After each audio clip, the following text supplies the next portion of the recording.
Hello and welcome back to Teen Tuesday. Hope you're doing well on the start of a brand new series, one that might be a little sobering, but I hope it's a blessing to you. It's very timely.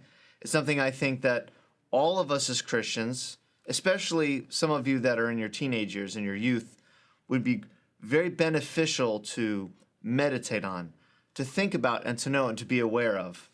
As you know, we talked about a few series ago that our life is a blessing. Our life is filled with the goodness and the riches of God, but it is also warfare. We have an enemy that lives right now that would do nothing else than to absolutely destroy you and your testimony. We live in a world that is hostile to our very nature, to our very existence, and we have to be aware of that as God's children. We cannot walk around thinking we are in peacetime when we're not. There's always an active enemy, and we know what they are. It's the flesh, the devil, and the world. And I want to talk about, in this series, the enemy of the world. You know, it's not just a notion or an invisible entity. It is all of the pressures and the vile desires and the temptations that the world offers. And the reason why the world itself is so insidious as an enemy to the Christian is because it has assistance. It has assistance from the devil because he is the prince and the power of the air. This is his kingdom. And everything that happens in the world is part of his machination of his kingdom. He propels it, he tries to enforce it, and he advertises it to you, the human who finds it alluring. And I find it alluring. But not just the devil, but also your own flesh. It's bad enough that the devil tries to push the world on you, but also your flesh yearns for the call that the world gives to the Christian, to forsake the words of this book, and to embrace their philosophy, their type of living, their wisdom, their knowledge. Your own flesh yearns to become a part of that wicked system that the devil himself is pushing. So this all feels so overwhelming. Well, it's not. There's a way to overcome it. But in 1 John chapter 2, I'm going to read at verse 15, okay? Love not the world, neither the things that are in the world. If any man love the world, the love of the Father is not in him. That's very strong. That means that anyone who loves the world, truly loves, their heart is in the world, they do not love God. It's a blanket statement. It's a strong statement, but it's true. Verse 16, for all that is in the world, the lust of the flesh, and the lust of the eyes, and the pride of life is not of the Father, but of the world. And those are the three things in this series. The first thing is a lesson about pleasure. Pleasure. What is pleasure? The first thing, verse 16, that the lust of the flesh. Sometimes that's the very first thing that we have to deal with, right? When Eve looked at the fruit, the Bible says that she looked upon it, that was good to eat, looked like it was going to be yummy, and it was the ability to make one wise. Eve was tempted in all three parts right then and there. It was the lust of the flesh, looked yummy, the lust of the eyes, and the pride of life, the ability to make one wise. She was tempted in all three things right then and there in the garden. There's a passage that Paul talks about the last days, which we are living in the last days, that there will be people who are lovers of pleasures more than lovers of God. And that is certainly true of our society today.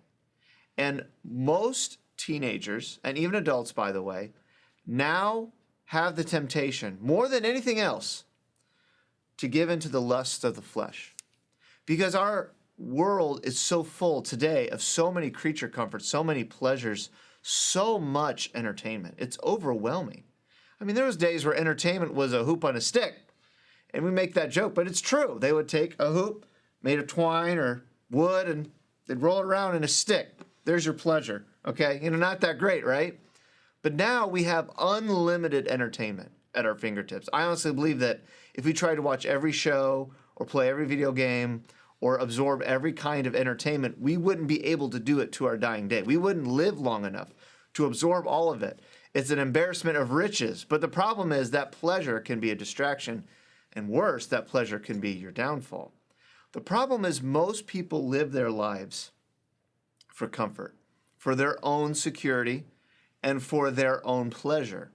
I just want to be left alone and enjoy my shows or watch this or play this or go to that sports game or have this relationship or just indulge in every single desire that I have. And that is what you see, not just with the lost, which is understandable that it's the lost, right? Because they don't have the wisdom and the love and the light of God in their life. But as a child of God, we're not supposed to be lovers of pleasures more than lovers of God. When you give in to the lust of the flesh, there's something called the law of diminishing returns. When you indulge in your flesh in something that you know is wrong, it's going to feel great. I'm not going to lie to you. It's going to feel great. But there's something called diminishing returns. And as you indulge in the flesh more and more and more, you're going to discover the truth that's already been in Scripture for thousands of years, is that eventually it is ash in your mouth. It is empty. It is barren. And that satisfaction that you received indulging those lusts, as you continue, it becomes more and more shallow, more and more empty, until eventually you feel nothing. It's empty.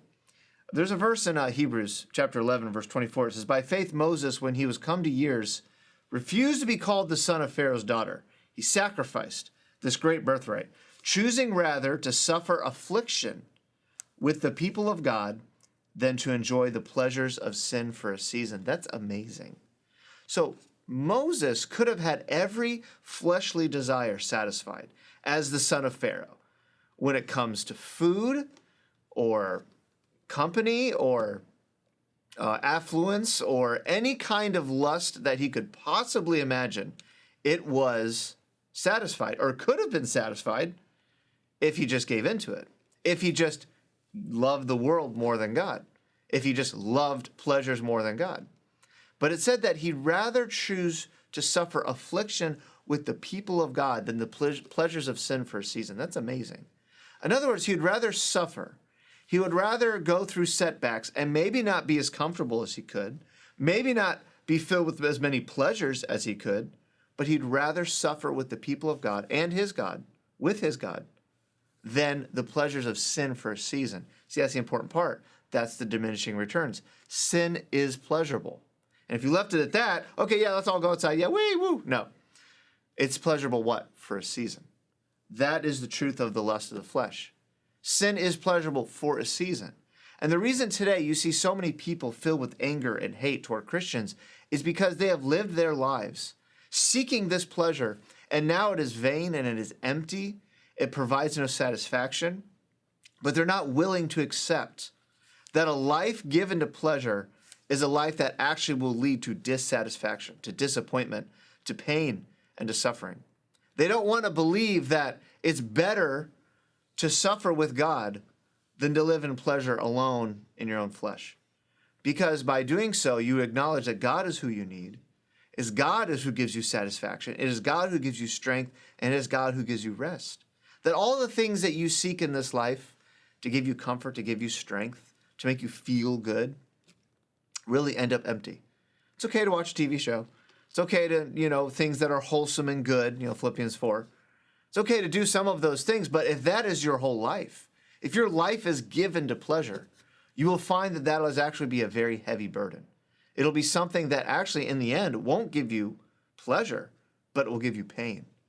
It'll actually be something that is hollow and empty. And that thing that you love so much, you'll actually learn to hate because it doesn't give you what you thought it would. Because the thing you really need is in God alone. That's why he kept saying he is the bread of life, the water of life. Any man may eat unto me, because he is the only one who can truly give satisfaction to your heart. Sin and the flesh is never, ever, ever satisfied. Never. You can indulge in every lust and vanity you can imagine, and it will never, ever, ever be enough. And see, the lost are continuing to grow in that desperation because they're looking in every which way for new ways to defile themselves, for new ways to try to satisfy this craving in their heart, and they never will obtain it because sin is only pleasurable for a season, and in the end is nothing but pain and death. But it's not so for the child of God. Do not give in and believe the lies of the world. They say, if you come to us, you'll be filled with comfort. You'll be filled with ease, and such pleasures will offer you. But what they know in their heart, and what you don't know, is that they've already indulged in those pleasures, and they find that they are wanting. But they don't want you to live your life for God. The world does not want your answer, which is that God is what you need, and that God is enough. even in days of affliction like Moses, God is enough. This lesson went a little longer, and I apologize, but this is a very important series. I want to impress on you the importance of knowing that there's an enemy and that they want to stop you, that they want to change your mind. They want you to go away from what you've been taught, what you know is true, and the words of this book, and believe their lies, because they're living in their own lies, so they don't want you to walk in the truth. And the first thing is to be lovers of pleasure more than lovers of God. It will never, ever work out for them or for us. We have to remember that God is enough, and God is all that we need. And the pleasures that we really want will all be satisfied in spiritual way, in an eternal way, through God, in ways that we could never imagine for ourselves. So, again, hope this is a blessing. The next one's very exciting. Hope you're doing well, and we'll see you next time. God bless. Bye-bye.